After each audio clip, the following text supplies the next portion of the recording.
So now we're going for chapter 4 of You and Him, the Yandere dating sim. Let's begin.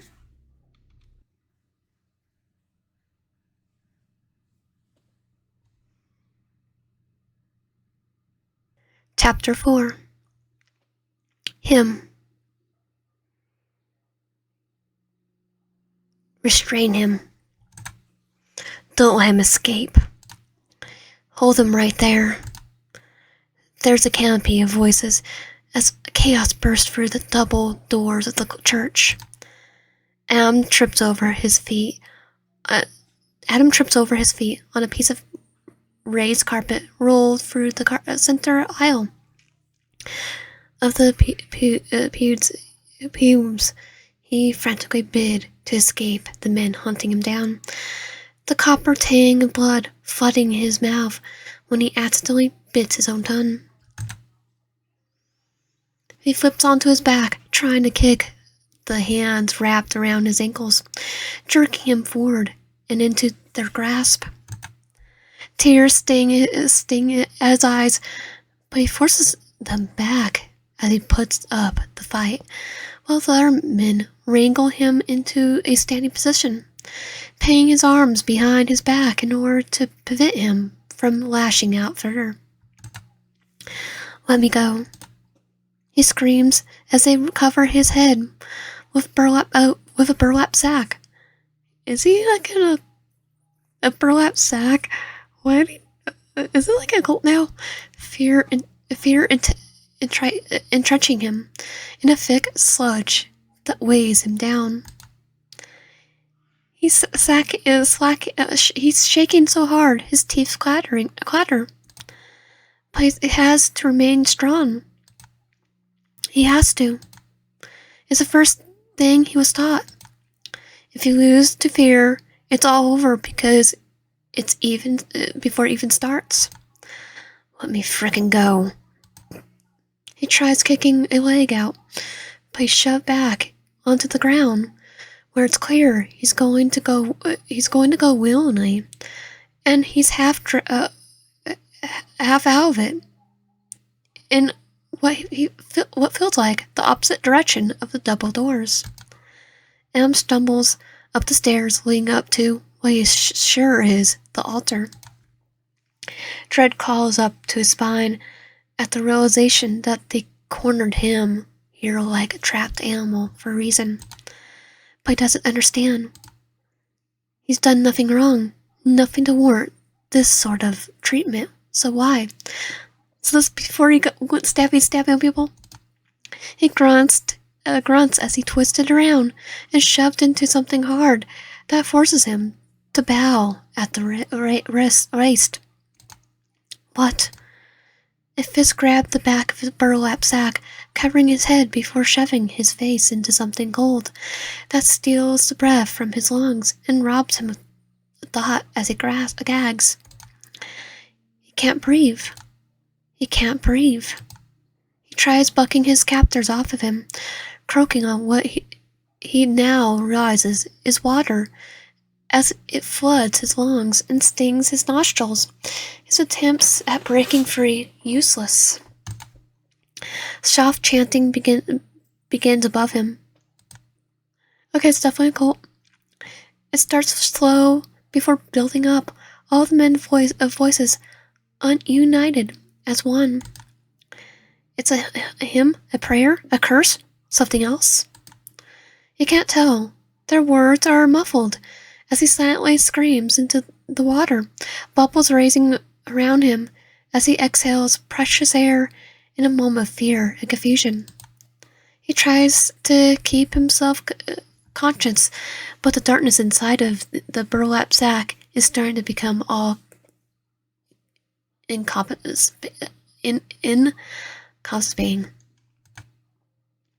He starts to fade. His body wakens. He's going slack, the calm of dying settling over his body. When he's yanked out from his watery grave, he sputters and coughs, his body desperate to drain out the water that entered him as rays of light peek through the burlap sack. Hope arises. Am tries warding off his captors, thrashing around again. When he's forced back into the water, despair taking over once more as darkness bleeds in. How long are they going to do this? Until he passes out? Dies? The second time around, he's weaker than the first, worn as his body begs for air. Someone help me. His pathetic thought, weak and spineless. Yet he can't help but plead for a savior, just like he did when he was little. Back then, there was always one person he could run to whenever he got a scrapped knee or hurt himself and broke his arm when trying to climb a tree to pet a cat. One person who always came through no matter what. A woman with brown wavy hair that matched his own, who used to hum while she stood over the stove in their tiny little kitchen, her feet bare against the yellow tile. When he'd run up to her with tears in his eyes. Is she calling him now? He can almost smell the aster flowers from the field behind their old home. They enveloped him in their scent. He imagines a familiar presence approaching him. Her touch gentle as she lays her hand above his head, her palm lip quivering at the sight of him so bruised. Can I go home now? He asked. He's starting to feel oddly warm and at peace, and he wants to go wherever she is. But the presence shakes her head, her brown hair swishing around her face like a halo, and her eyes watery. Why can't I? Is it because I failed to fulfill my promise? The warm presence opens her mouth to speak. Right as he's dragged out of the water a second time, he sags into the arms of the men trying their best to RIP him. Why? He chokes out, water gargling from his lips. Why are you doing this? The men don't answer. Instead, a new voice chimes in, their footsteps echoing as they come into the position on the opposite side of the altar, their shadow causing a shift in the light through the burlap sack. Because, the newcomer says simply, this is one of the punishments for complete disobedience. Am freezes at that. What? Who did he disobey? He recognized that voice. He'd known it from anywhere. He tries calling out, begging for him to stop because he gets it now. He understands. But before he can, he's submerged once more, the salt of his tears mixing with the water as he cries are lost beneath the surface, his voice stripped from him as he held in place, and the world goes dark once more. He never pleads for her help again because he knows she can't help him. Not anymore. Adam opens up his eyes, half expecting to find himself in that position once again, only to find he's still sitting between the church pews, with his arms crossed over his chest. Near the podium is where all the fun is taking place. A man who isn't Adam pleads for his forgiveness as his face gets shoved into the basin full of ice-cold holy water. It's like, well, why are you just doing it? Wasting holy water. Use it for to take away demons or something. Adam keeps his expression neutral as a man struggles. It's not the torture that bothers him. He's darn well acquainted with the water boarding people. It's a message behind the torture that sinks like lead in his stomach.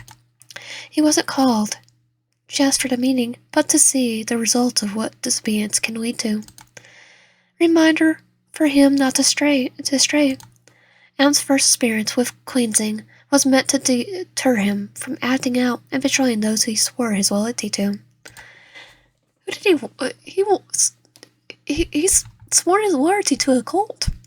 The fallen ones or more reminders just in case he forgot the first go around. I think I would remember the first go around. He came out of them alive. Barely. The same can't be said for the man with his head still locked in the basin. There's no clattering, no prayer, nothing, for the man who's going to die because he went against the oath. The man gets pulled up again by the scruff of his neck, gargling noises elicate from his throat as he strains to speak, water straining the bottom of his white button up. Guesses he's some sort of government official who got too freaking cocky and assumed his connections would keep him safe. The man clearly misstated his will. And now many people are under his oath.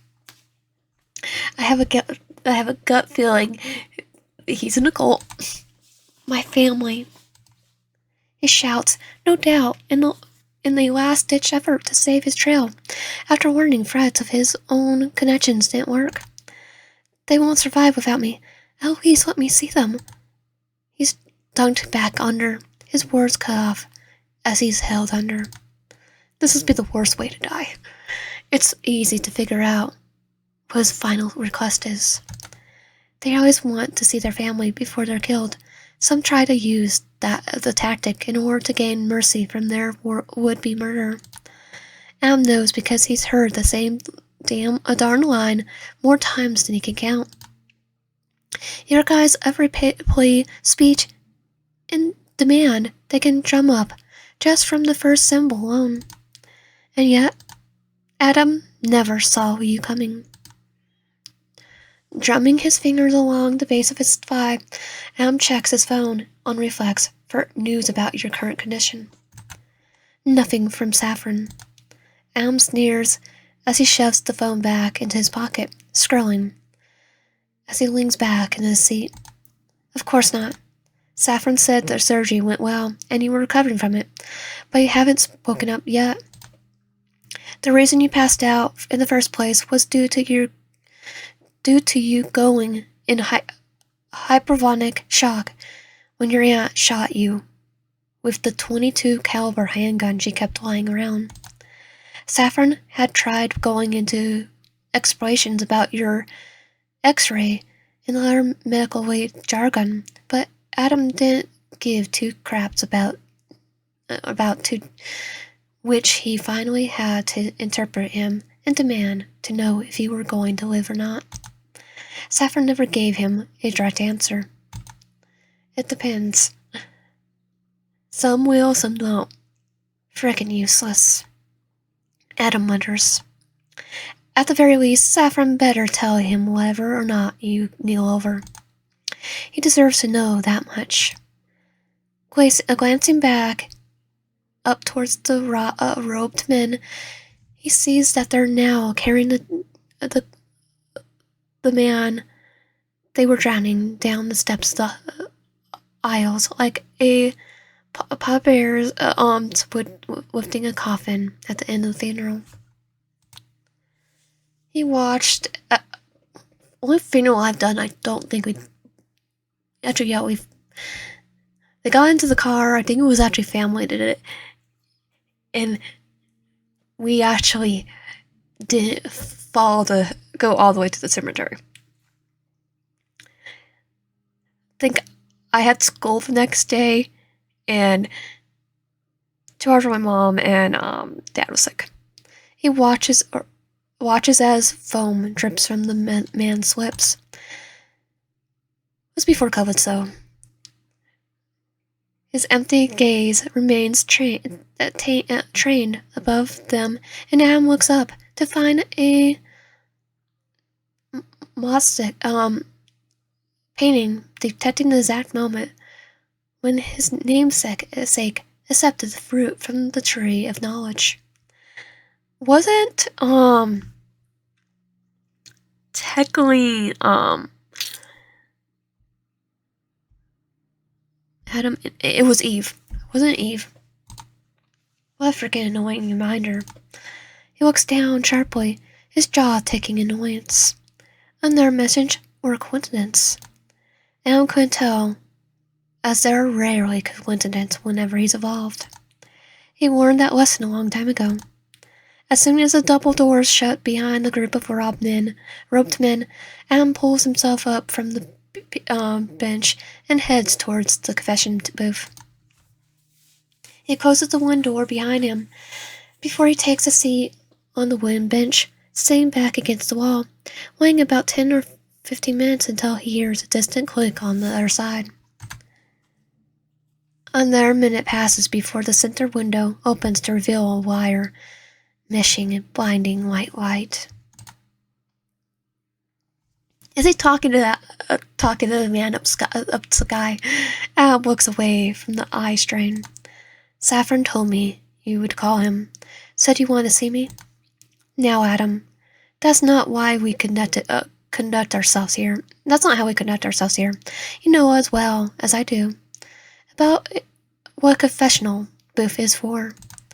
Adam's eyes cut towards the window before regret sets in, and he forced to look away. How much does he know? Where are you applying? There's a soft, almost maniacal chuckle from their side. I'm not applying anything, my child, but surely there's something you like to share. After all,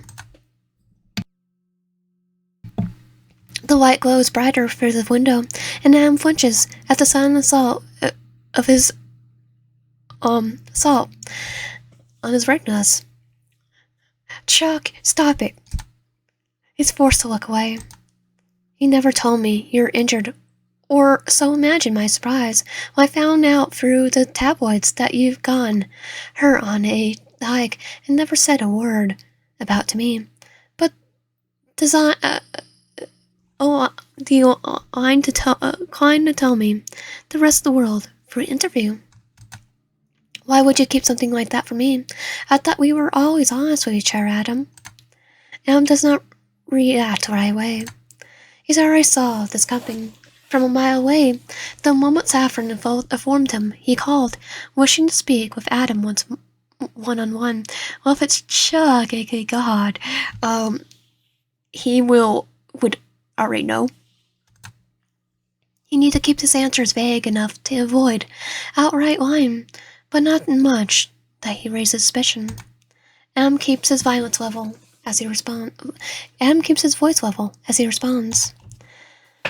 I wasn't keeping it from you. I was busy. That's all. You know how I am when it comes to work. What about the truth of that energy? I know you didn't get it from a simple stroll in the mountains. You do now. It's like, so what? How did I get it? Here comes the annoying part. My last target got lucky. They got one strike in, but they've been handled.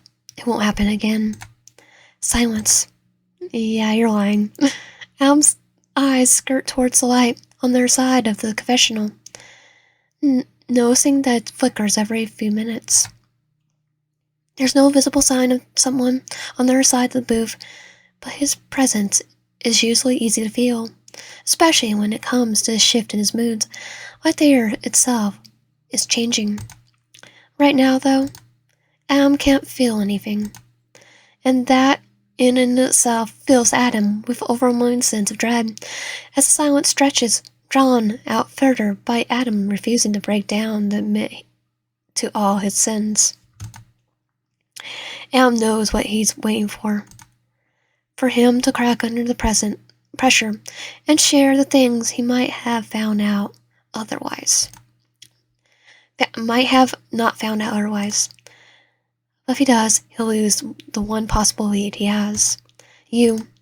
So Adam bites his lip so hard he tastes the tang of blood on his tongue. When it's clear Adam refuses to budge, there's a soft tap, tap, tap, coming from the other side of the confessional booth. The rhythm reminds Adam of the dripping water. He reminded of the cleansing he witnessed earlier, of the water tickling from the man's parted lips as he stared into the void that comes with death. as the robed men carried him off. Adam swallows hard, his breath coming a bit quicker. He's shaking so hard he's almost certain he can sense Adam's building dread and looming guilt. Still, Adam keeps quiet.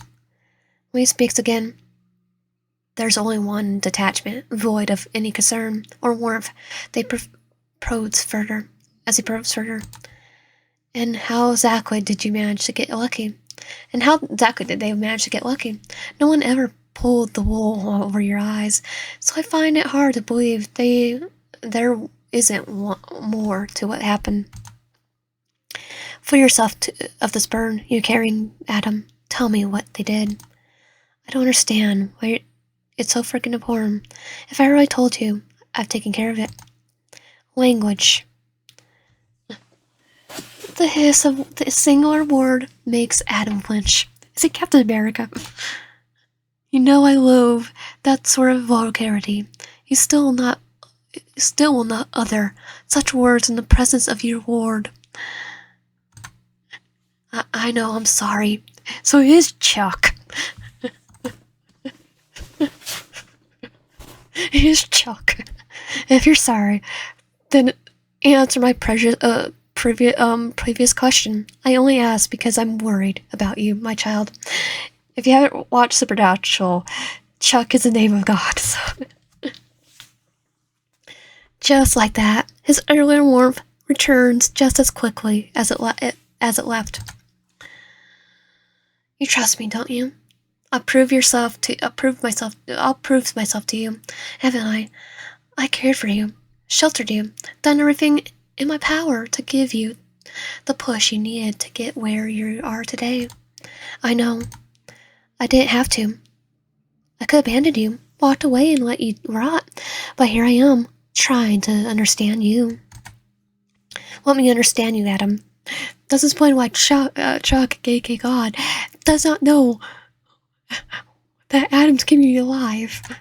Adam closes his eyes and lets his head fall into his hands, his fingers carting through his hair. He should tell him. He needs to tell him.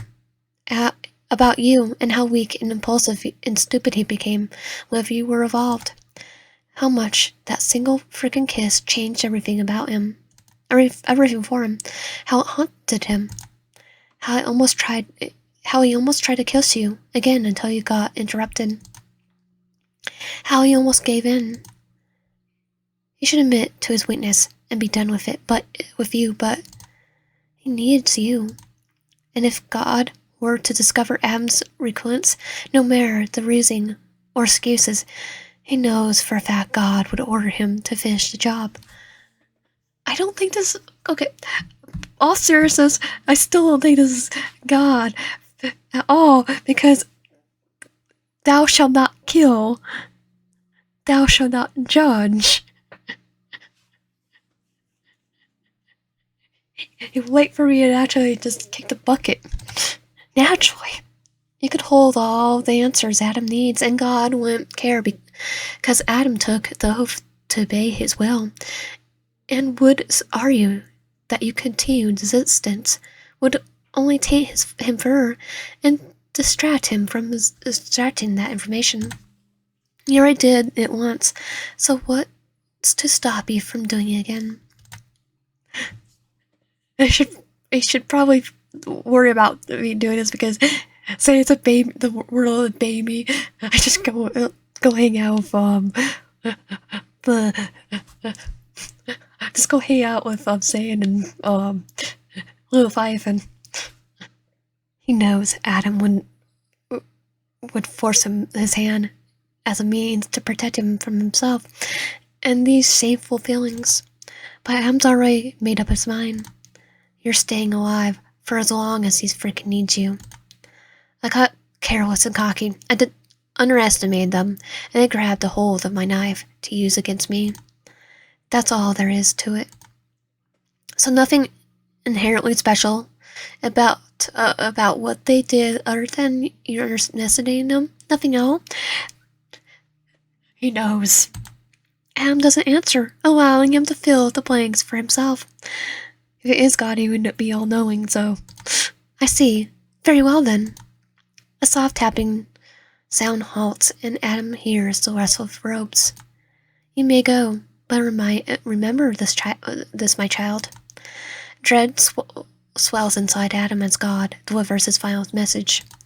I'm always finding out the truth, and if you're lying to me or keeping secrets, you know I cannot save you from the consequences that will follow, because even I have my limits. Do I have make myself clear? Clear as I will have Sam and Dean put on speed dial. Yes. He tries to keep the tremor out of his voice. Are you certain? You don't sound as confident as you normally do. Yes, Father, I am certain.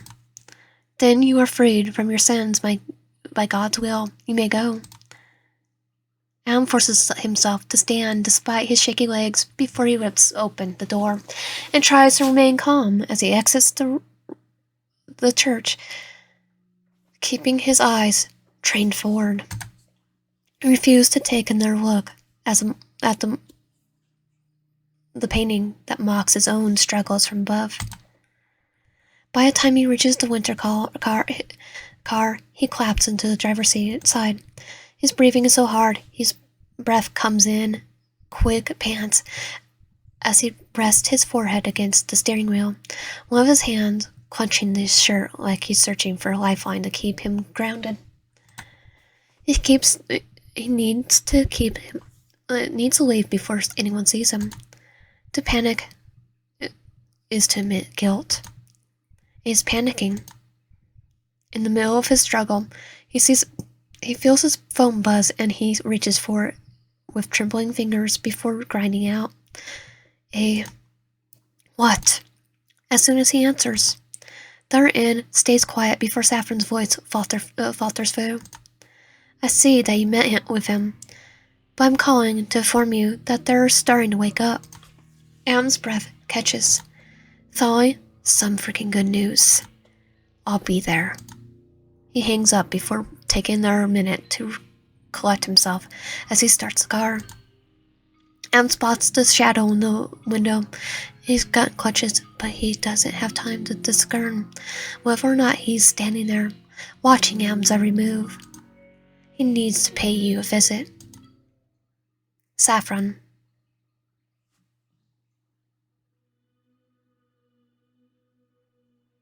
Saffron stands beside the arched window that peers out towards the church parking lot, holding his cell phone in a tight grip. Unbeknownst to Adam, he too was called upon by God. He was to remain out of sight until God permitted Adam to leave, so he could witness the truth of the situation. Saffron overheard the conversation in the confessional. Then he watched as Adam broke down before he sped out of the lot.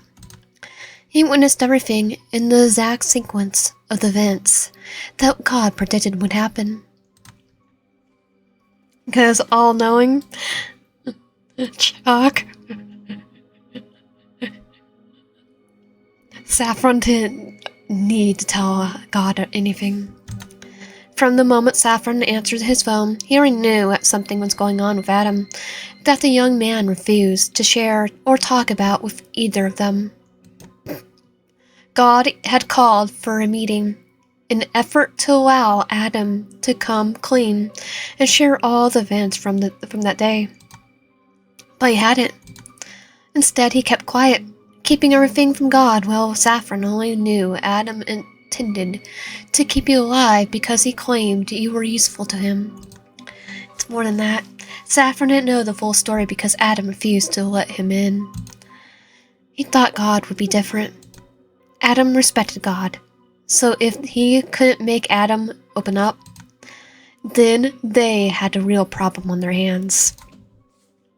It's called free will. Saffron's called free will. And Saffron's grip on his phone tightens. It's obvious that Adam won't be keeping his end of the deal, not with how reckless and out of control he's acting. Footsteps echo as they approach Saffron, stopping just a few feet shy from where he's standing. Saffron does not churn to face him. Doing so would go against the strict rules that he and the other band members are required to abide by. So all the band members are part of this? God may gaze upon you, but you never upon him. Page 132, paragraph 4 of the Doctrine. You followed my instructions. It isn't a question. I always do what you asked of me. You know that, Father. Adam did, too. And now he's straying. Am I wrong to assume you called me here in order to help save him? God hadn't taken the opportunity to cleanse Adam, but let him walk free instead, so that's the only conclusion he can come to. God wasn't just giving Adam a chance to unreveal all his mistakes, but for Saffron to see into the bare truth of the matter as well. Your very existence is bringing Adam to ruin, or saving him from this cult. We're gonna Sam and Dean this. This situation's far more worse than he realized. There's no one else I can ask, and no one else who cares about the boy as much as I do. And what will you have me do? He asks as he looks down at his phone from where he received word that you were awake. You know my expectations. Save him, but remain discreet in how you go about it. Uh-oh. That's all I ask. Saffron hears the retreating of the footsteps and closing of a door. He no longer feels God's presence, but the will of his words linger. I still don't think it's actual you-know-who. And Saffron must obey his will, or Adam truly will fall. You. Dying absolutely sucks. One moment you're trying to remain your stalker slash. One moment you're trying to main your stalker slash would be killer, and the next you're getting shot by your aunt and falling into the stalker's arms. Of all the faces you had to witness while kneeling over, it was his. What's even worse is that you're now staring at even worse is that you're now staring at the same man with a knife, looking really handsome. He washes his carves into an apple. Shine red stripe of skin hangs from the flesh before he plucks it off and places its now peeled apple. Places the now peeled apple on the table beside him, before grabbing another one. He hasn't noticed you observing him, so you take the opportunity to look around. The room you find yourself in seems void of color.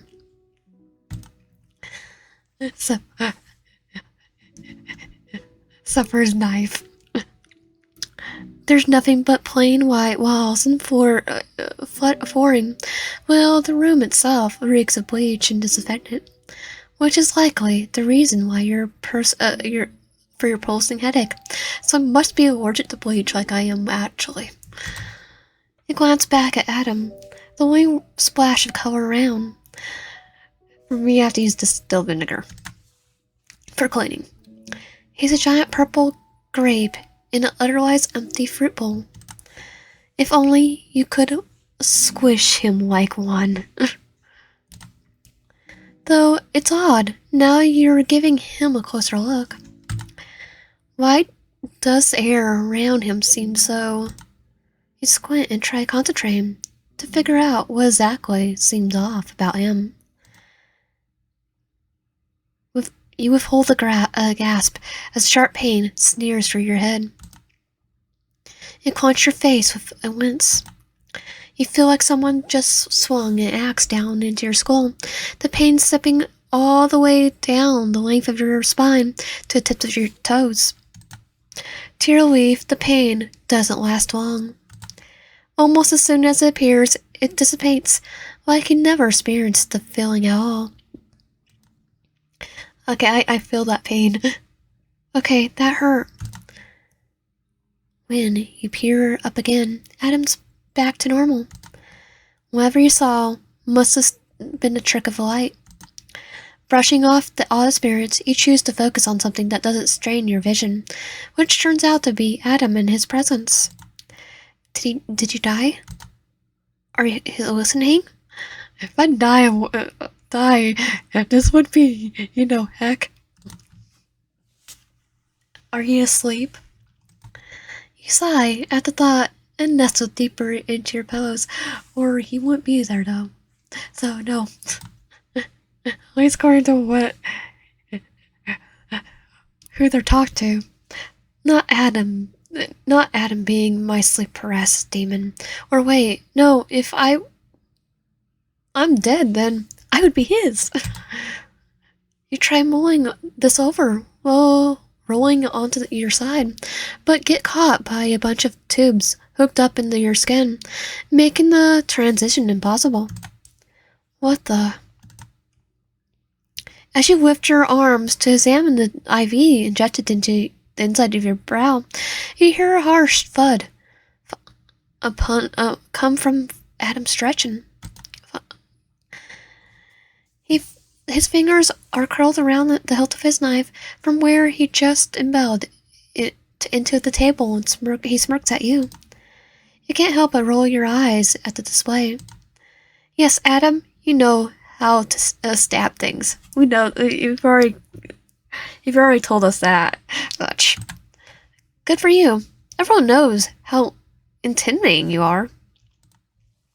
Except for the cake fangirls and fanboys. Except for the cake fans.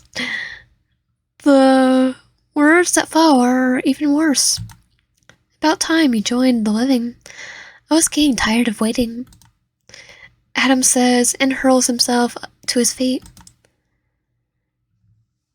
A smooth movement despite how exhausted he appears, dark circles smudging beneath his darkened eyes that flash red with malice. Did his energies keep him up at night? You sure hope they did.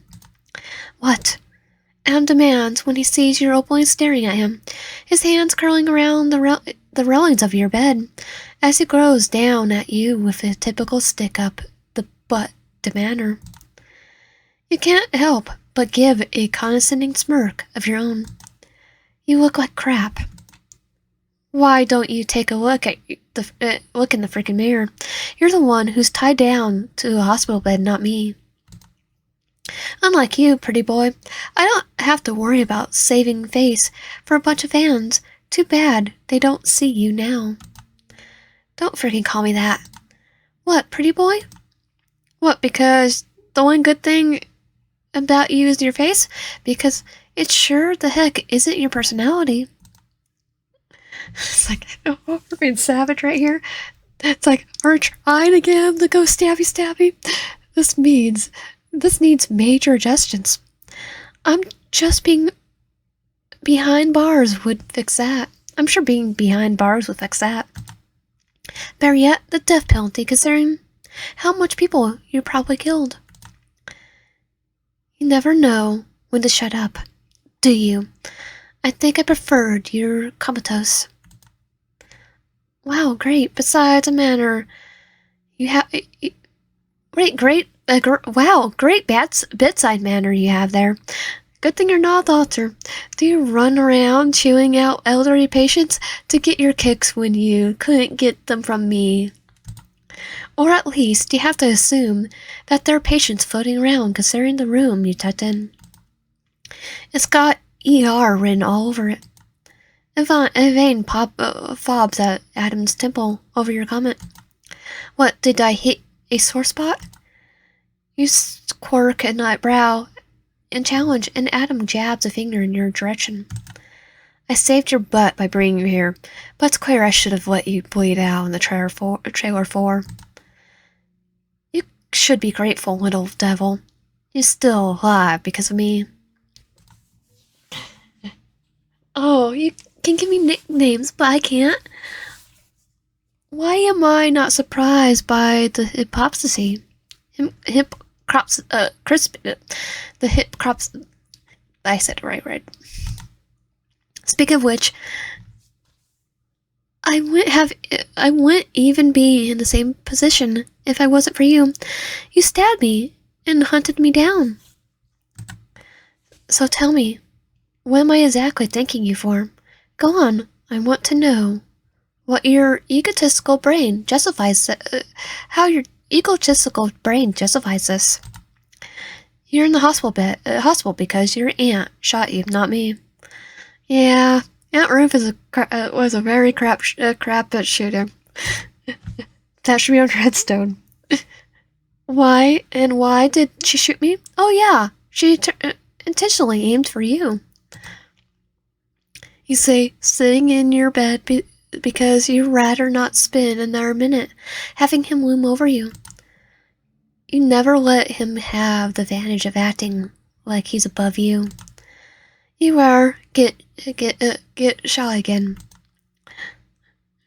Why don't you try making a better case for yourself? Because if you ever look into a career as a lawyer, you suck at it. It's like, I don't think you'll be able to be a lawyer. Em's lips curl into a snarl.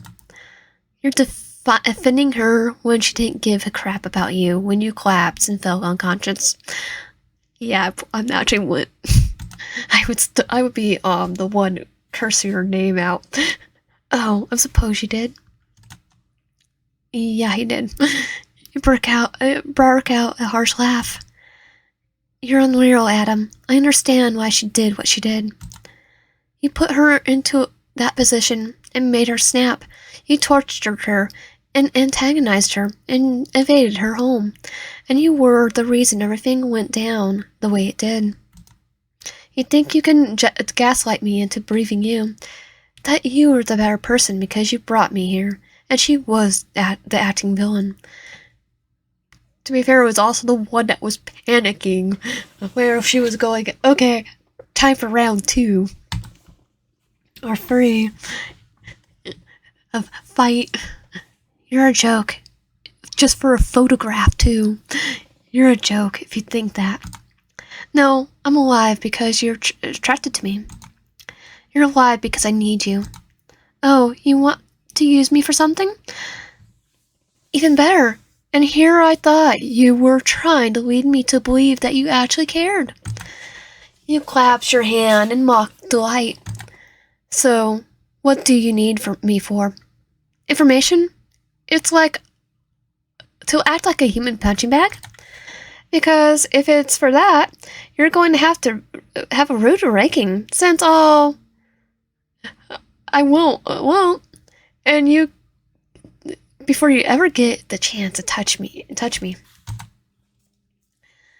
I wear be with a cactus. I wear a huggy cactus. You watch. It's like, and that's saying something, because cactus. I accidentally got cactus on my. I live in Arizona. I've got perked with cactus before.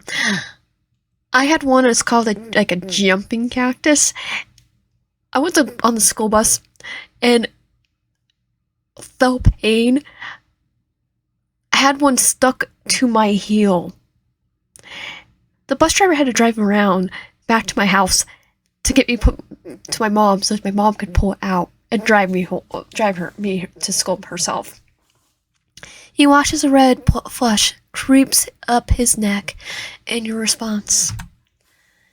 He's gripping the railing so hard and eyeing the cable belonging to your heart monitor for so long that you're sure he's debating on using it as a makeshift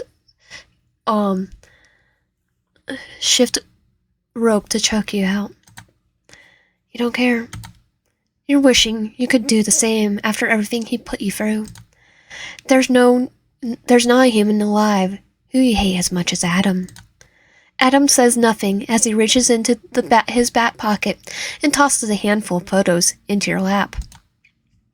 You frown as you search for one of the glossy photographs and realize you're straining at a picture of you on the night that you entered your aunt's trailer. The lighting from Saffron's river truck illuminating your face.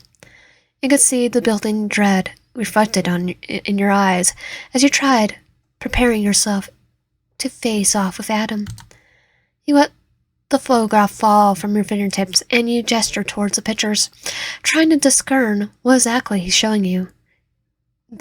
Why exactly he's showing you these, or the reason they were taken in the first place.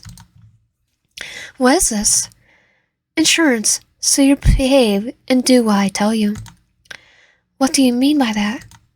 Adam says nothing as he reaches for the remote next to your bedside and clicks the small TV hanging in the corner of the room. He brings up the news channel and recording of a broadcast, one that shows the day after you entered your aunt's trailer. Uh-oh, is it going to be about the aunt passing? Dread fills your stomach. You watch as the camera pans to the news anchor, a woman with dark shoulder-length hair and sparkling green eyes, no doubt in her early 20s, as she addressed the audience with a sober expression. Beneath her, the news ticker reveals that fire broke out in the trailer park. Your heart sinks in your chest. Our leading story today takes place in Blue Acres, a trailer park located on the outskirts of Park Bend, Arizona, where a fire broke out in the middle of the night. Sources say that the fire started through unknown means. We have Pamela currently on the scene. There was a moment of transition where another news anchor stands at the entrance of the trailer park. A worn-down welcome sign stands on her left. The woman herself wears a sober expression. This is Pamela coming to you live from just outside of Blue Acres. According to the authorities, the owner of the trailer where the fire broke out was nowhere to be found. That was a roof. She turns and gestures to the burnt trees positioned at the far end of the park. While damage were kept to a minimum, the owner of the trailer where the source of the fire started has now been deemed missing by officials. You could deem her as R.I.P. Ruth's picture pops up on screen. Her age, name, and general information like her height and weight are listed. If anyone has information on Ruth Aspen's whereabouts, please contact the number listed below. Okay, dial. She's probably tell exactly that she's probably with a cannibal. The rest of her words are lost in your ears as you register what they're saying. She was alive, holding a gun, the last time you saw her. So what happened after you lost consciousness? Well, Adam and Saffron got to her. An even bigger question is why Adam, of all people, is showing you this. What? You say slowly, your hands tangling in the fabric of your blanket. Did you do that to her? Adam lifts the remote and turns off the TV. What do you think I did? And when you see the smirk on his face, you know he must have killed her. After that was Saffron. While you passed out, he killed her, then set the place ablaze before bringing you here. He wanted you to know she was dead. You butthole! You're sprawling out of your bed, and the ivy's tearing out of your arms as you grip Adam by the front of his shirt. The photos drift to the fore amidst the chaos. You killed her. You killed my aunt. You try shoving him backwards, but he remains firmly in place. Rage makes you see red, and you reach behind you in search of anything you could throw at him and find a small vase fitted with a fake pot plant. I could do better. I could get the chair to see if I could just smack it with the chair. He chunked the. Oh wait, that'd probably be too much for us to lift. Not personally, but with the just coming out from having surgery to get removing, and almost dying. You chunk the smack at his head with all your pent outrage, wanting to ruin him for what he'd done. He's done. Am dodges the attack with ease. The vase shatters against the wall, and Am watches you with blatant detachment as you storm up to him and beat him on his chest. Beyond his chest, you try tearing into him, wanting him to feel just as much anguish as your aunt probably felt in her final moments, wanting to convey how awful it must have been, unable to. She probably didn't even see what was happening. Number was too dark. She's dead. She's really dead. But because you were trying to find a place to hide, but your wound wound up dragging her into the entire mess, and now she's gone. And there's not 1 ounce of regret in this man's face over it. She had nothing to do with this, and you killed her. She had more to do with this than we think, though, to his drama.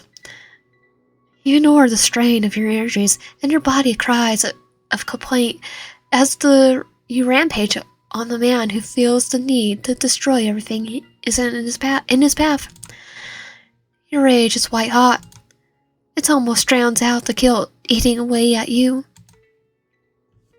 The knowledge that your presence brought on her death. It doesn't matter whether she was a good or bad person. What matters is that you involved her in your ongoing feud with Adam, and she died as a result. You won me, so why the crap did you have to take her life instead? Hands circle around your wrist, and Adam restrains you and holds your balled up fist away from his body, restricting your movement like a set of manacles. Well, to be fair, we were dying. Saffron came in her shot. Adam was trying to hold. Was basically more panicking of us. Half that. He tips his head up. She did what no one should ever do. He says as he leans closer to you, his voice dripping to the dangerous octave. You know so well by now. She got in my way. Okay, I see the... Ooh, I actually see the, stitching. I'll make you pay for what you've done. I'll make you pay for what you've done.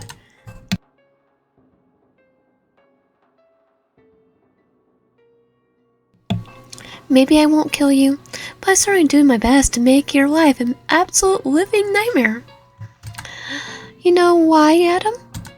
Because I know your one true weakness, and I'm going to do everything in my power to use it against you.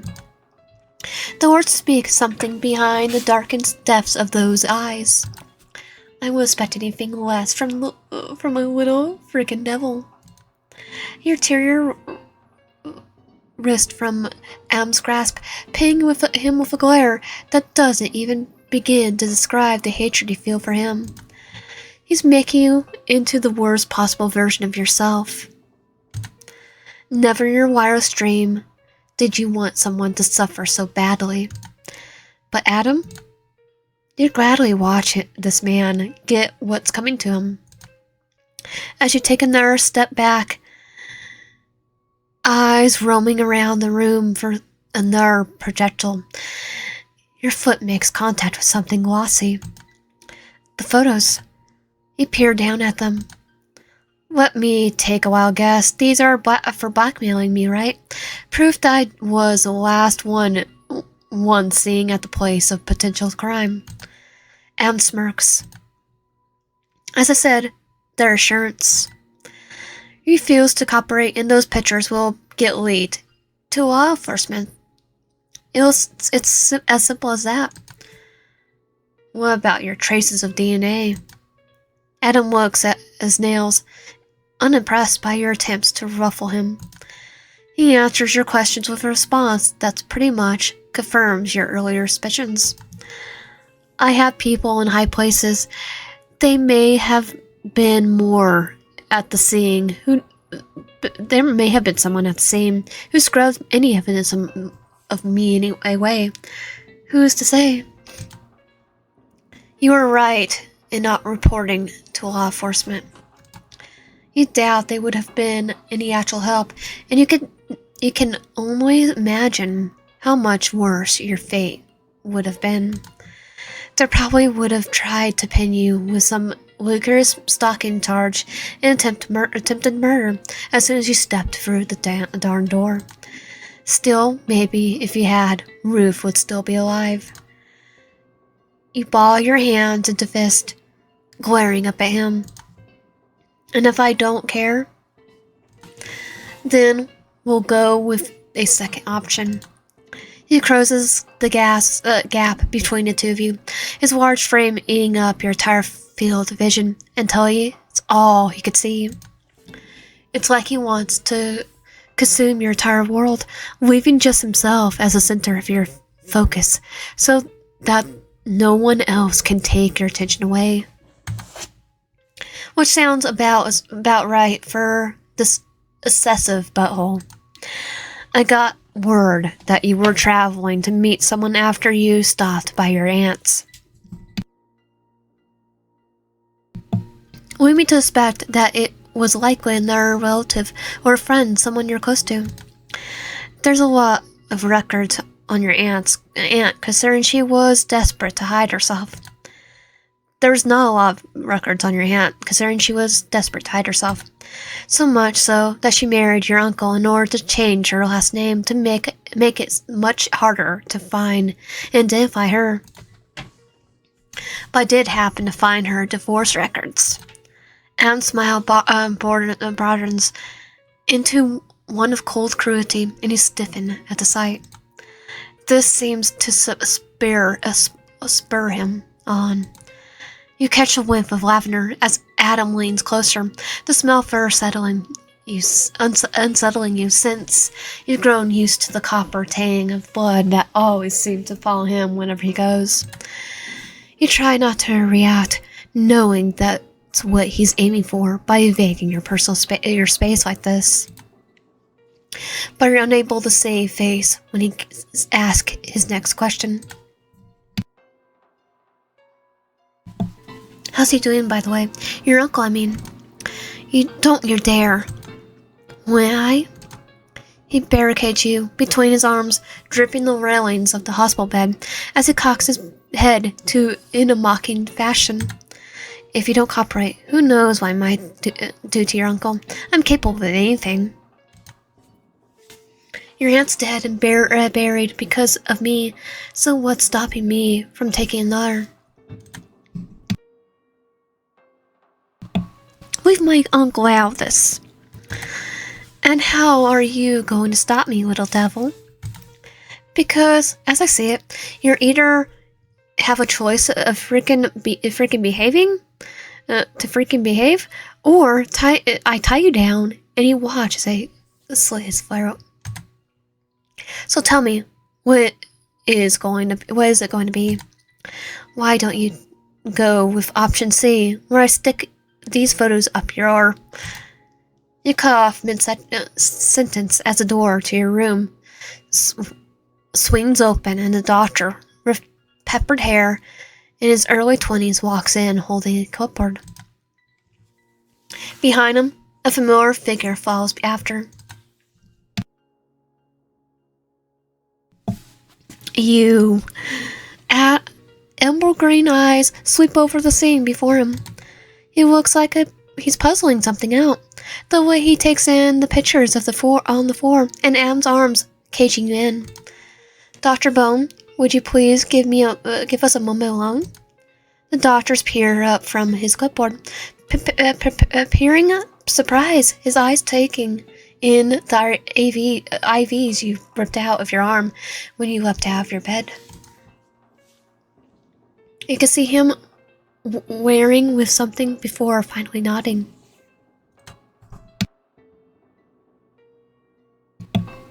He tucks his clipboard under his arm. Yes, of course. Please contact the nurse station if you need anything from me. And I do mean anything. There's a look of mutual understanding between the two. Saffron gives the doctor a pleasant smile. So this is the doctor friend he was actually talking about. Who's telling the truth? I'm not sure that's necessary, but I appreciate the offer. Thank you, Dr. Bone. The doctor nods before leaving, paying you, the patient, no mind.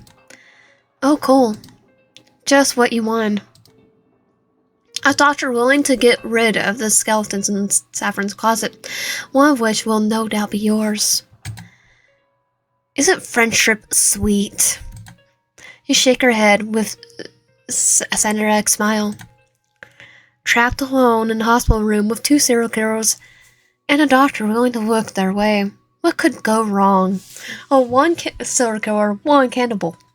Or one cannibal serial killer and one just regular serial killer. I beg you to pardon. It's nothing. And you can drop the prime and pop her out, considering I know you and Mr. Cest and repressed are working in cahoots. I'm afraid I don't understand what you mean. This is how I always conduct myself. Bull.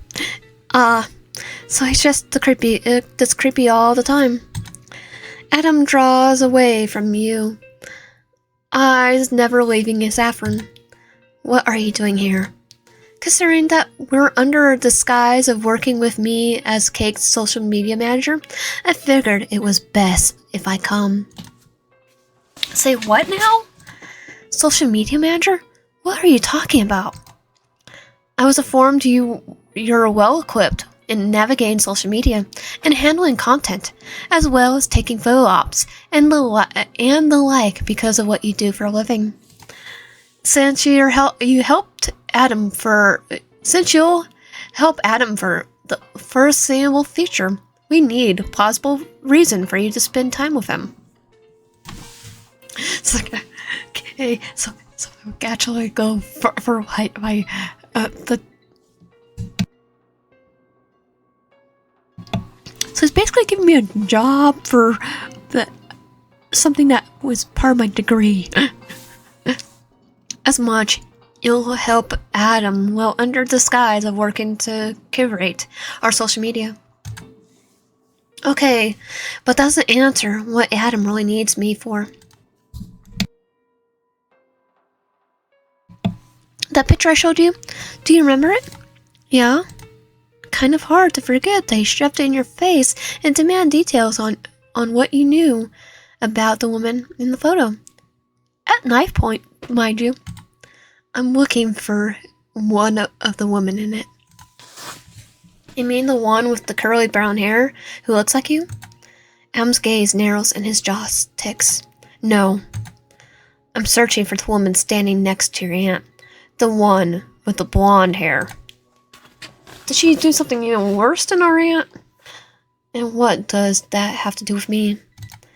You're the one of the few people I've connected to Ruth, and because of that, you're one of the only leads I have finding this woman.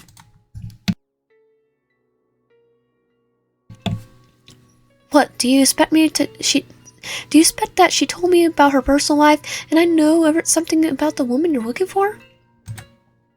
Saffron's gaze flickers to Adam for a brief moment.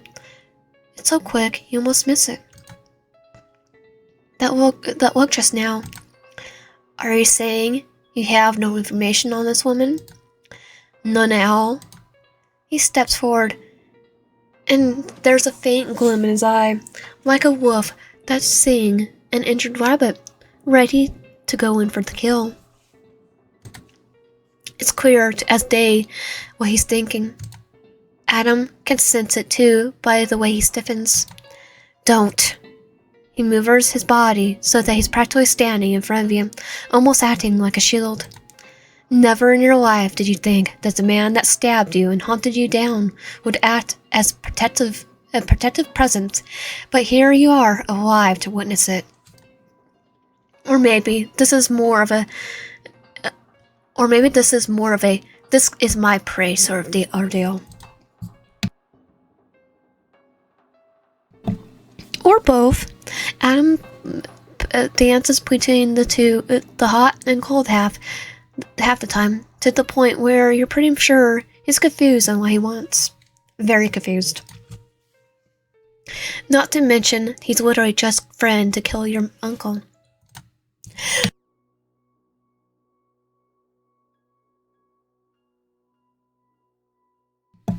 But at least you're no longer face to face with the hungry eyes over there.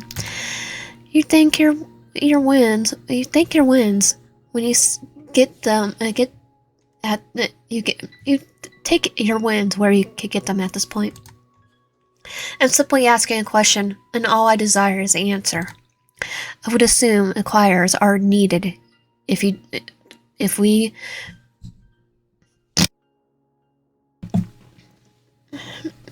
I would assume acquirers are needed if we're to see if they're provide any use. Otherwise, what's the point of playing them? Linger?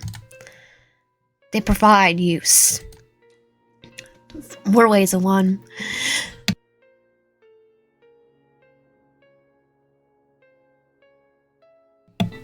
And how can you be certain they haven't even confined whether or not they know anything?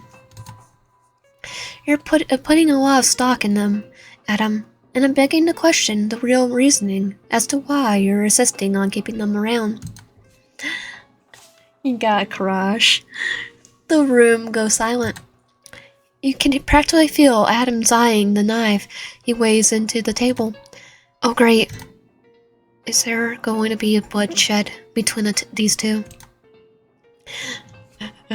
Fight. Because that's the case, you don't want to be part of it and would like to get off the ride. Thanks. Maybe we should bail while they're distracted. Stay here. Leaving is a bad idea for a number of reasons. For one, you're still injured and recovering. 2, Adam just friend your uncle, and you don't want to put in there one of your relatives in harm's way again. 3, Saffron is pals with one of the doctors here, and the same doctor essentially hinted at doing everything Saffron asked of him, which probably includes murder. And last, but not least, reason number 4, the strangest of them all. Adam, I want to see what happens right here, is no longer a physical threat to you. Well, it's clear he wants to kill you. What happened in the trailer proves he can't. He wants you physically. And because of that desire, no doubt birthed from the kiss you plan on him, is intent on keeping you away from Saffron, who poses a threat to your life.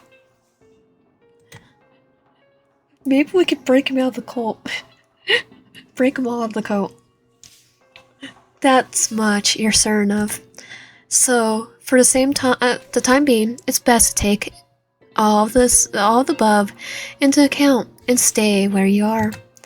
This is the perfect moment to find the rest and then plan ahead.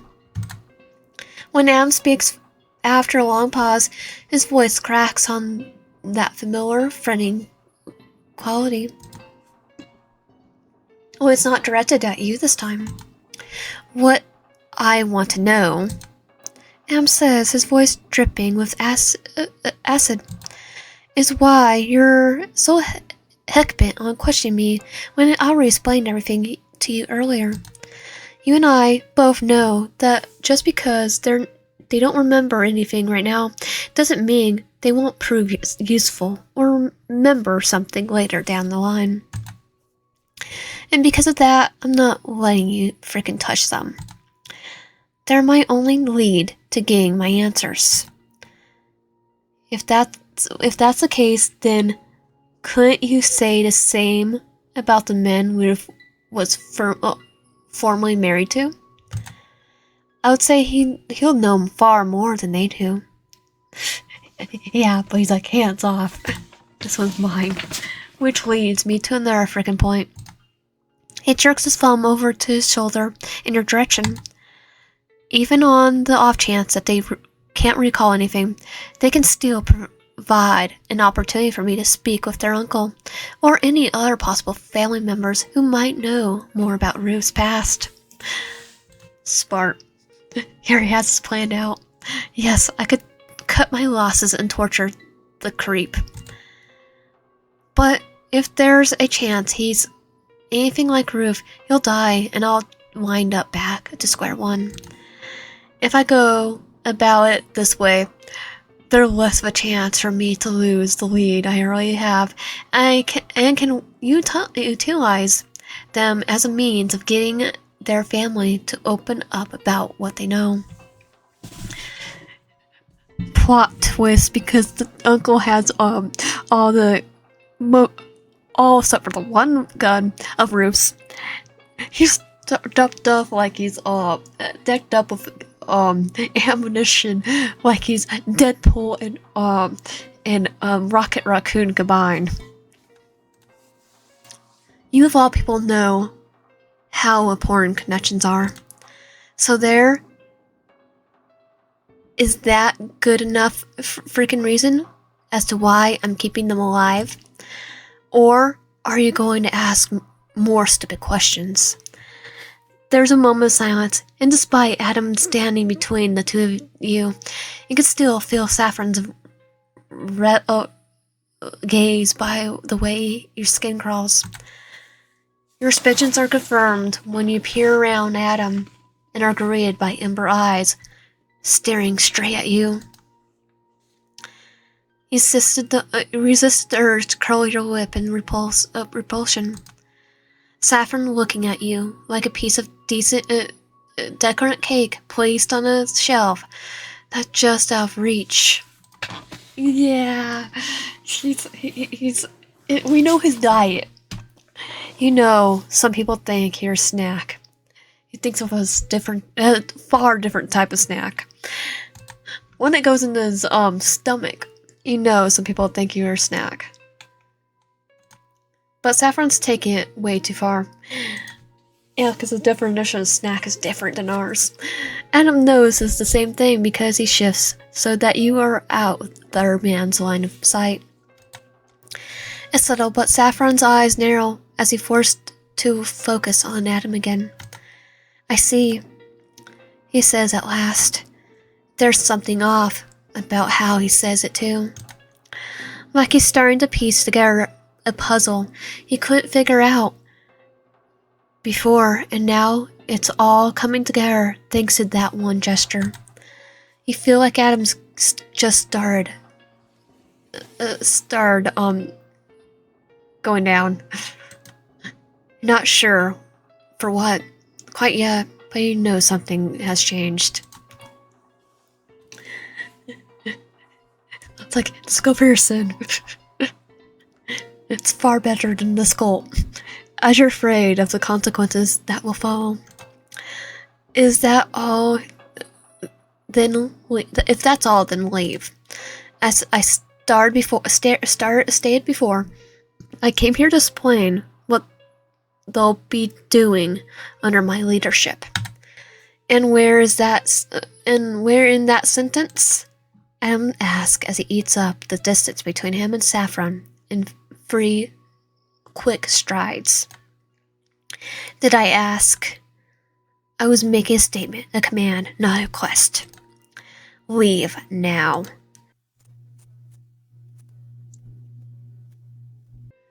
Saffron sighs like he's dealing with a teenager demanding his father get out of his room, rather than someone who could potentially go stabby on him. Reason why I have to, because YouTube. Very well. But Adam? He doesn't wait for the singer to respond as he claps a hand down his shoulder. I think you're forgetting one very important detail, and I think it's best I remind you of that now before you forget. His next words are muted as he whispers something into Adam's ear. He bit his lip too. Whatever he's saying makes Adam go rigid. His hands ball into fists and the veins in his arms pop out as he restrains himself, no doubt itching to lash out in the most violent way possible. You're surprised he doesn't. Well, you can't make out what Saffron's saying. You're sure it's got something to do with you by the way Saffron refuses to break eye contact. You want to look away, but then Saffron's lips begin to tug up at the corners. And slow, eerie smile begins to split his face apart. You forgot how to breathe.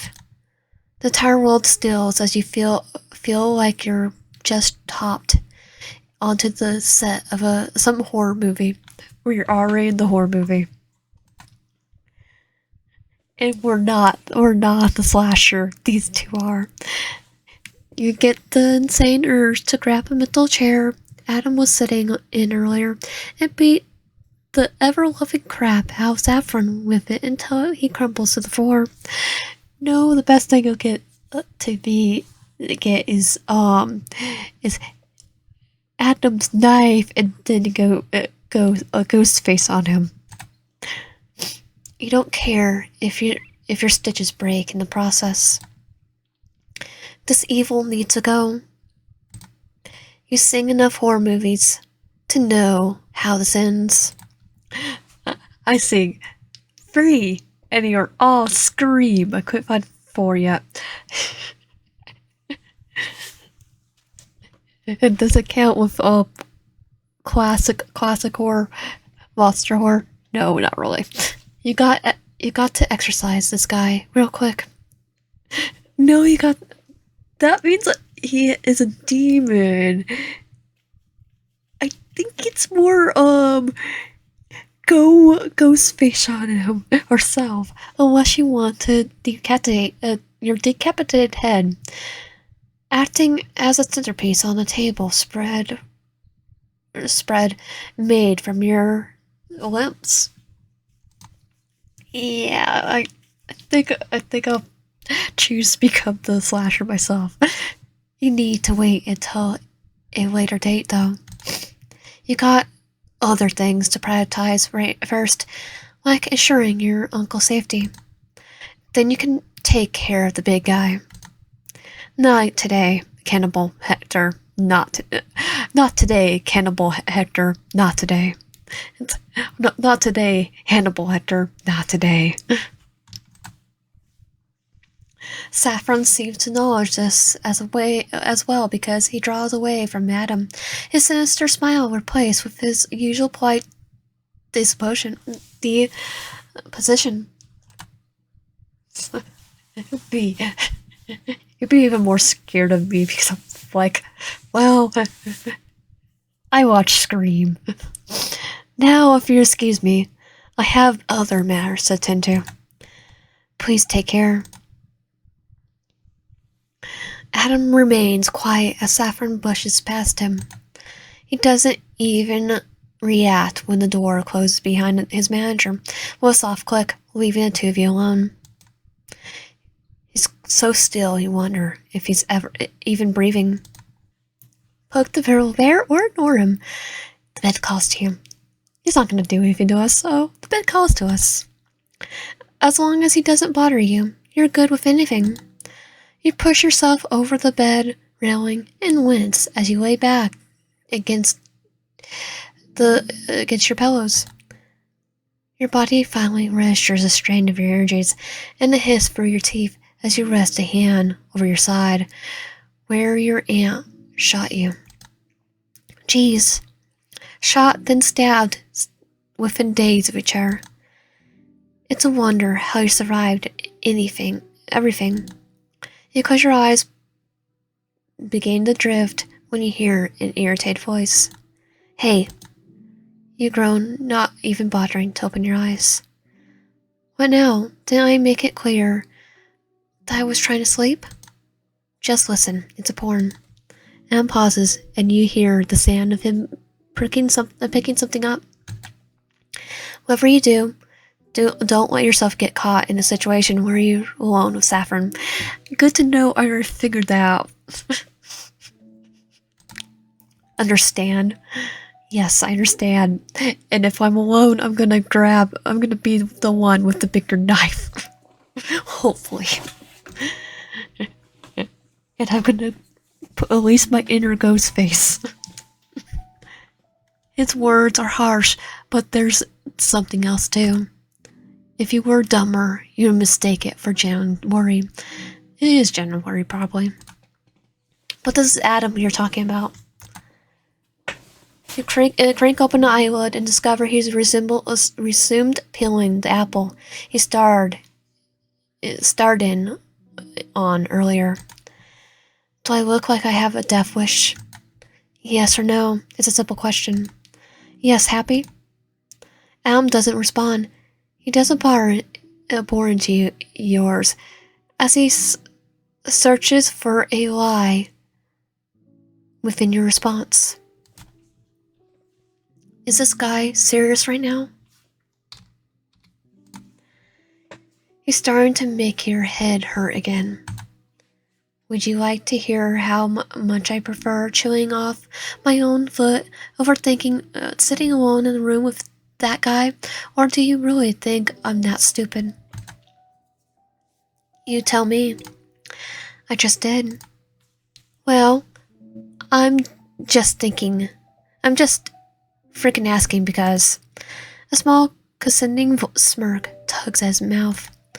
This is the first time you and I have ever seen eye to eye on something. Little devil. I like his old nickname, Saffron. Saffron finds his old friend waiting for him within the ER's security room. Well, it's rare for hospitals to have such a setup. Dr. Bone assured that one was put into place for a number of reasons. None of them are for ethical reasons. He's not an ethical leader.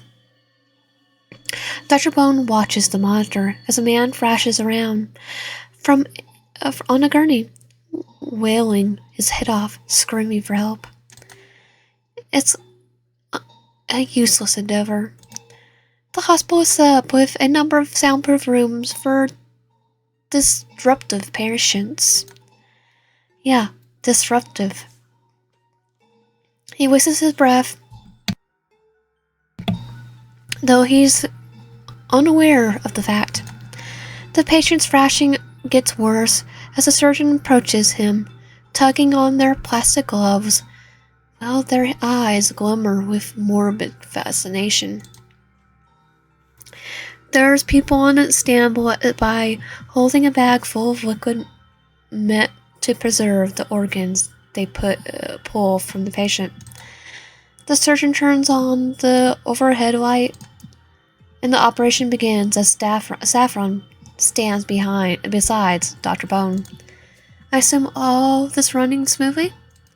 Yes, we're a well-oiled machine, especially thanks to your help. Your connections have done wonders for this facility and our finances. Dr. Bone turns to Saffron. I know you're not here to soak up praise for your efforts. I assume things went as expected? Correct. Saffron watches the surgeon on screen with critical eye as he makes his first cut on the patient. He's still awake and thrashing around. Shouldn't you, put him under? That would be bad if he's flashing around. Blood bubbles up from where he's cut, and Saffron tries to ignore the galling hunger steaming from his gut.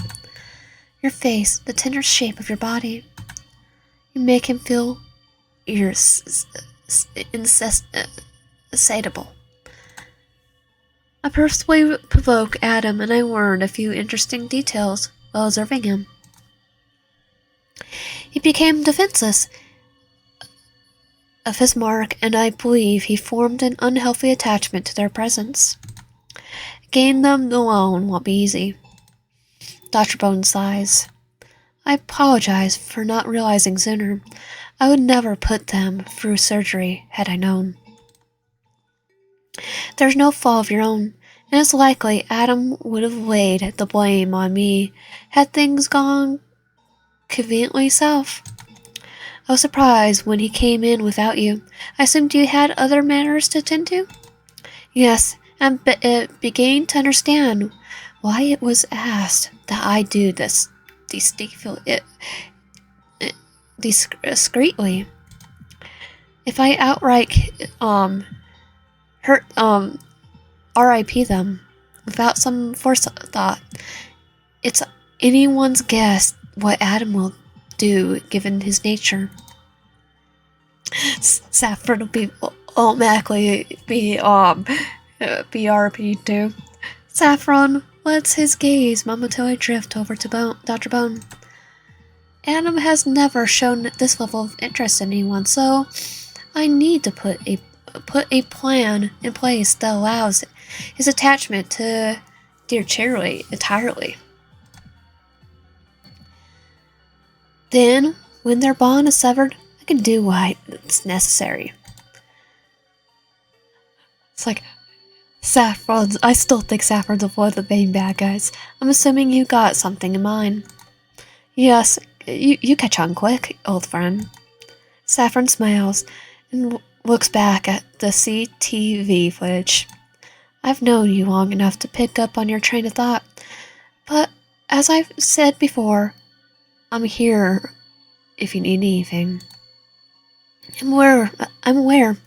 I'll call you upon when the time is right, but first I gotta focus on laying on the groundwork.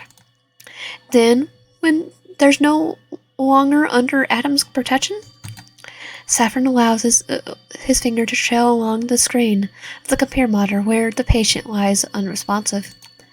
The man's gone limp as the surgeon pulls aside the cut of flaps of skin, pinning them in place, exposing the soft,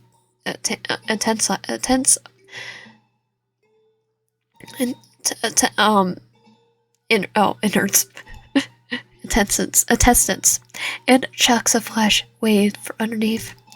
But it's not the man Saffron sees laying there. It's the person he craves most in the world. You. His fingers flex as he drags his nails down the screen. Imagine you spread out beneath him, your chest open open, your ribs cracked and parted, your tense sides glistening under the glow of the fluorescent lighting. A fruit ripe for the taking. And once he's done everything he needs in order to pluck you, I'll let myself indulge in the most wonderful feast. Yeah, I don't like him. You. Park Bin Emergency Department, 3 p.m.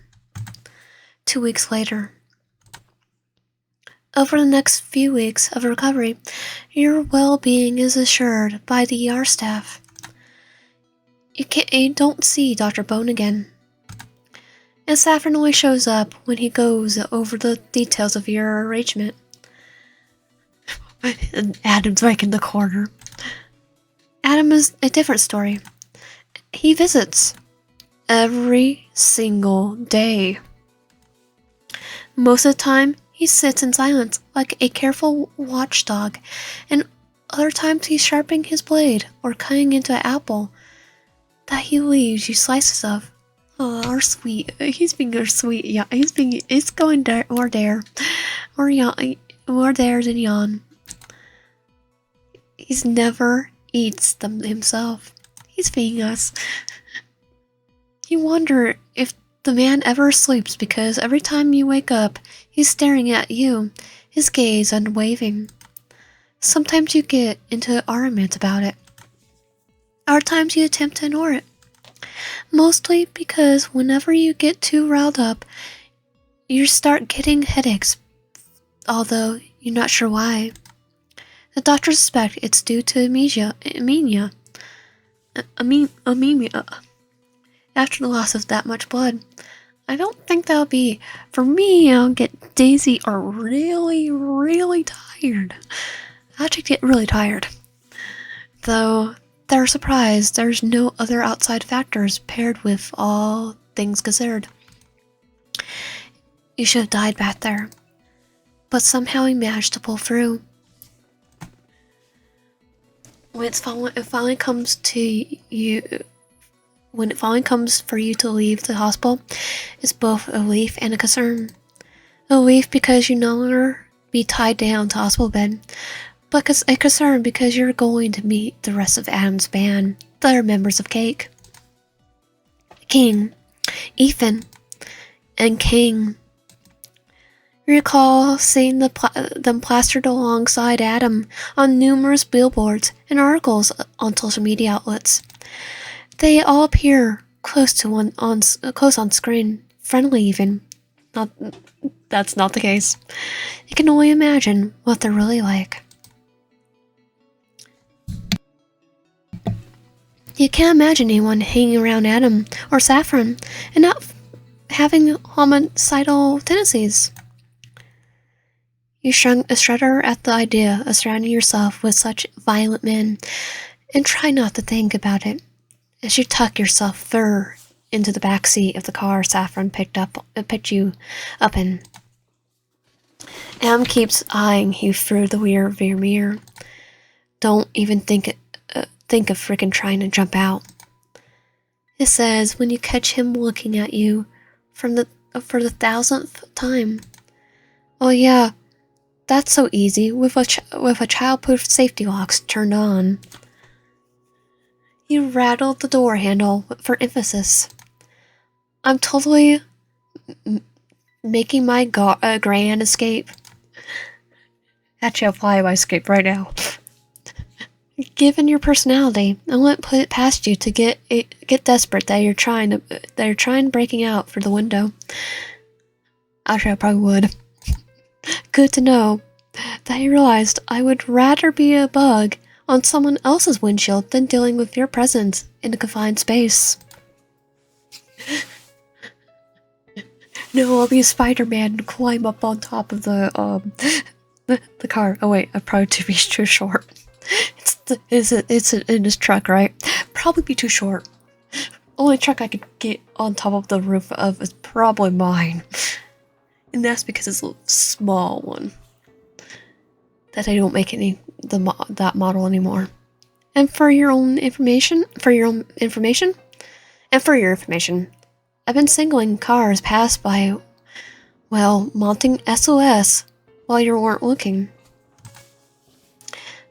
The look Adam gives you is scattering. You smirk at him. All I'm asking is that you freaking behave yourself and not act like a fox with a leg stuck in a trap. Still go SOS.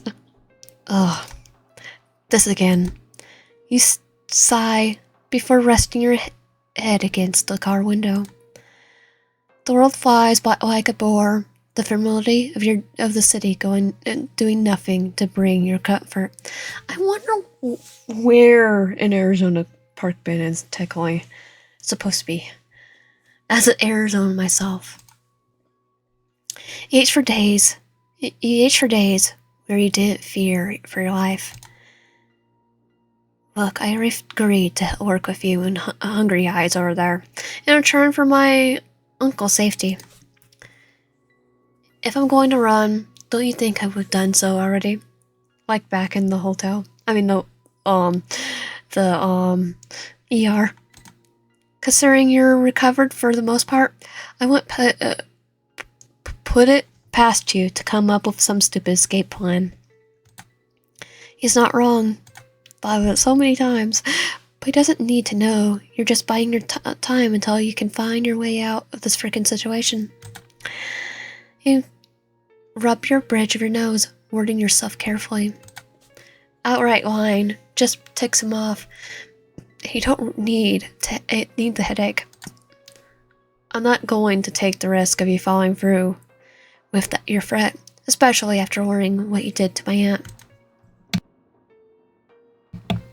And I've said before, I'm not stupid, and Adam, just so we're clear, I would rather die before I frickin' let you touch or drag another innocent person into this. Your gaze collides with his, and it's like two swords getting locked into a battle of wills, both of you refusing to back down against the other. Am's gaze narrows. He opens his mouth, but his words are lost when Saffron clears his throat. He sees his unspoken words. For now, the symphony dies down to a soft hum as Saffron injects. If you two are finished, I would like to remind you both that you need to be on your best behavior. I just received word there's a skew of paparazzi waiting for us outside the hotel, and would prefer to keep them from witnessing an argument between you two. What, you wouldn't pay them off? I would prefer not to, though I will if my hand is forced. But if that happens, I'm holding you accountable, and I do not care if Adam needs you. You're intentionally messing up his image is not something I will tolerate. Okay, I get it. As I said, I would behave myself. I was just curious. You turn your attention back to the window, and it's at that moment you realized you reached the hotel. As Saffron said, there's a number of paparazzi on standby. Flashes of cameras goes off and you blink, trying to clear out the stars from your eyes. You hear the people screaming, Adam's first name, his last name. It's a wonder eardrums don't burst. Frickin' nuisances. Adam mutters as Saffron pulls the car into the parking lot. Stay by my side. No, stay by Adam's side. Saffron says, killing the engine as he speaks to you. Do not walk beside Adam. Keep your head down and do not speak to anyone. We will fall behind Adam at the rear and we'll keep that formation until we get inside the hotel and have reached our rooms. You can sort the guess why Saffron gave you these instructions. If anyone sees you and Adam side by side, they might get the wrong idea and suspect you are not his team, but his love. Which he probably would want. Let's be all honest. He would want that. They're walking next to me. I just called it. Adam, if I allow that, then deal. Pay the paparazzi off. I don't care what you have to do. They stay with me. Saffron's head grips the steering wheel. Saffron's hands grip the steering wheel. No, we're gonna bash his head in. You'd think he's about to argue, especially considering how he's just berated you about messing up Adam's image. Oh, he doesn't care. He's clearly not one to back down, even when faced off with Adam. If that singular interaction came back at the hotel, at the hospital, when you first woke up, is anything to go by. When your brain's thinking two things at the same time. You brace yourself for a verbal sparring match. But to your surprise, Saffron relaxes his shoulders. As you wish, he says before he turns the child-proof safety locks. Turns off the child-proof safety locks. I don't have those in my... I only have 2 seats. Your mouth almost drops. What's with the sudden shift in behavior? Because Adam might go stabby. It doesn't make sense.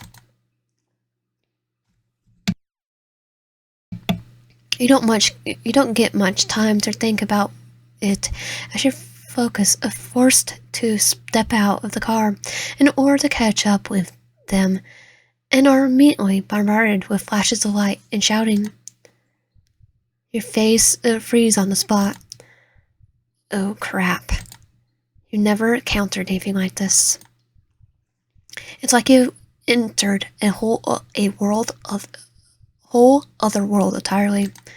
Well, what tech I did, we just entered celebrity entered with celebrity status. Okay, not us, but Adam. By studying now us, a hand touches your shoulder, and you find Adam smiling down at you, his stage persona on, firmly in place. You almost snort by how ridiculous this feels. Walk beside me so you don't get lost, okay? He says, then starts gliding you behind the two security guards who part the way for your small party. Mr. Guardian, who is that is standing beside you? Mr. Guardian, is that your lover? Mr. Guardian, when will you tour resume? Guardian, is that true that you won Sexiest Man of the Year? That might have been Paul Rudd instead. Just kidding. I have no idea who won this year. Mr. Guardian? The shouts are coming from all around. You want to cover your ears and distance yourself from the chaos, your body humming from the major discomfort. But you force yourself to keep walking. They're so loud, they're pulling in on lookers who lose their crap once they notice Adam. Arms stretched out, fingers grab at the open air, flashes keep going off. It's almost too much to bear. Breathe, you think to yourself. Just a simple inhale and exhale. You try to draw in air, but you're suffocating because of the atmosphere. It's too bad your hands are starting to shake as anxiety zips through you. It's even worse seeing Adam relaxed in his element. He tips his head in acknowledgement to the crowd, but does not answer any of the questions thrown at him. How does anyone get used to this? At least with your work and mask, you remain anonymous. You're not a fan of all this tension, even if you're not the one they're here for. You scrunch your eyes closed. We're almost there, little devil. Al mumbles. It's a wonder how you can hear him. Just keep looking forward. Ignore the frickin' pest. They aren't worth getting worked up over. So unclench your teeth and shoulders. You blink before peering up at him. Holy cow, are you actually giving me pep talk right now? Is this a signal for the end of days? Your fingers shock and glance around. A fake shock and glance around. Stop acting like an idiot. Am says, keeping the amiable mask on. Well, he lowers voice express anything but. I'm only saying this because you're passing out in the middle of a crowd would be obnoxious and inconvenient. Don't mistake my words for Jen freaking care. Oh, we are. Because that's generally what he's thinking, probably. He figured as much because being nice and genuine would probably cause you to burst into flames. Don't worry. I'm not stupid enough to believe you have a single humane bone in your body. We already established that from the very first time we met. Speaking of which, what? He demands, noticing the way you're now eyeing him.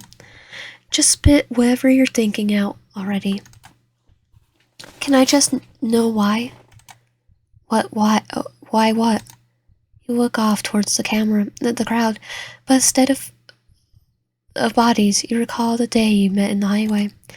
The sharp agonizing pain in your shoulder. The coppery scent of your blood. Adam's sending smile.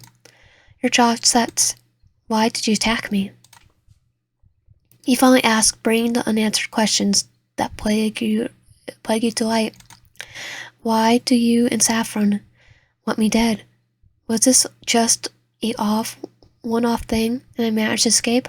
Was this organized? Originally, I thought you were just some serial killer getting his kicks off, hurting innocent people because he could, but now you shake your head. Does it have to do with something with my aunt? I don't, no matter how hard I try to piece it together, I just can't. None of this makes he sends to me. Your tipple hurts so bad as your roommate in these thoughts. But you need answers. You're too tired of not having them. After all this, you deserve at least one. Why does it matter? Kinda matters to me. I wanna know why. Adam doesn't look at you, his gaze distant, as if saying the same thing you're saying. Because I think I deserve to know now and why I ended up here, instead of continuing on with my life in blissful ignorance. Or are you just some famous celebrity I could only heard about? Adam considered for a minute, his eyes trailing to Saffron. Almost as if sensing his gaze, Saffron glances over to his shoulder, and it seems like there's a silent exchange. When Saffron returns his attention back around, you see Adam's fist clench, and you wonder briefly what's going on between the two. I can't tell you that. Can't or won't, Adam says at last. You can't or you won't. Can't it be both? Technically, yes, but I need answers. He snaps, getting his voice low to the crowd. Doesn't overhear him. I don't know why you're so stubborn about that. But sometimes it's best to leave things alone if you know what's freaking good for you. His eyes slice over yours. Because when it comes to everything else surrounding me, I ignore in bliss. Little devil, don't ask questions you don't like the answers to. Well, I want answers. Why did you want me dead? Just saying. You making this sound bigger than it's just being you and Saffron. You both stepped through the glass doors of the hotel. With Adam's back to the crowd, his facade drops in an instant. He smirks. I suggest not digging too deep, little devil. He says as you both approach the elevator where Saffron writes, one of his arms fold behind his back while the other hovers over one of the buttons on the operating panel. He too smiles. But, well, Adam was a warning, Saffron is a promise. Almost if he knows the floor he's taking you to will change your world view forever. Almost as if he's known he's dragging you into a new heck. And there's no coming back from it. You and Adam both step into the place beside Saffron, facing the elevator doors as Saffron presses the button and they close in front of you. Right as Adam finally says, because maybe it is. Question mark. Has me cane. Ugh. There's a second wet thump from inside the alleyway, followed by the sound of something heavy getting dragged. A dark form towers over the shape of the nutter. He's got his hands wrapped around the limp figure's wrist. They're purple and bruised like someone broken them. Jagged cuts that look like they were made from the edges of the knife stare up at him. Loser. Loser. Loser. Loser.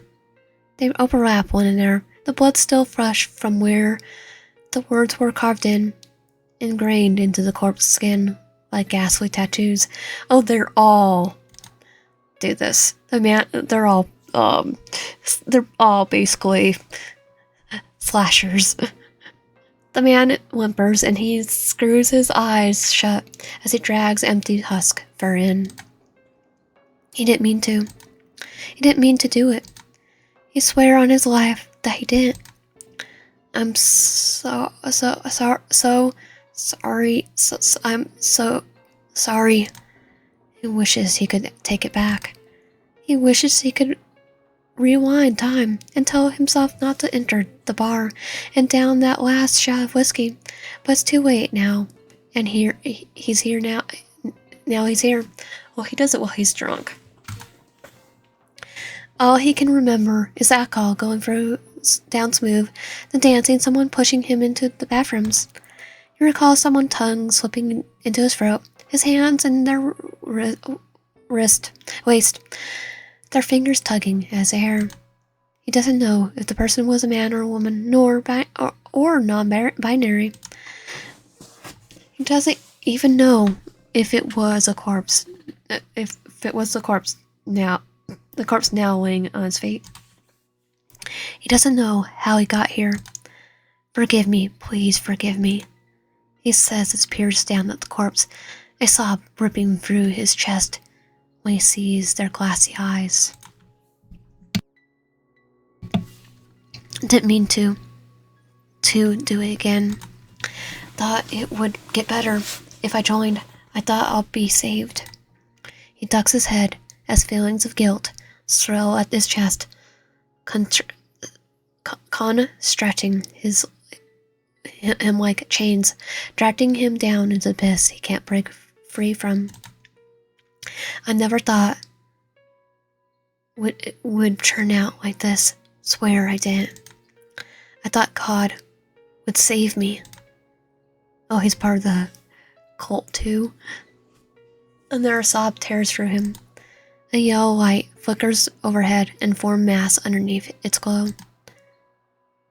A man with the tips of his hair dyed green, eyes betraying the eternal state of exhaustion, lifts his head to the skies, his bottom lip quivering. He begs for someone, anyone to. Please save me. That was You and Him, Chapter 4. If you like my content, please subscribe to the Hill, and comment down below. See you guys next time.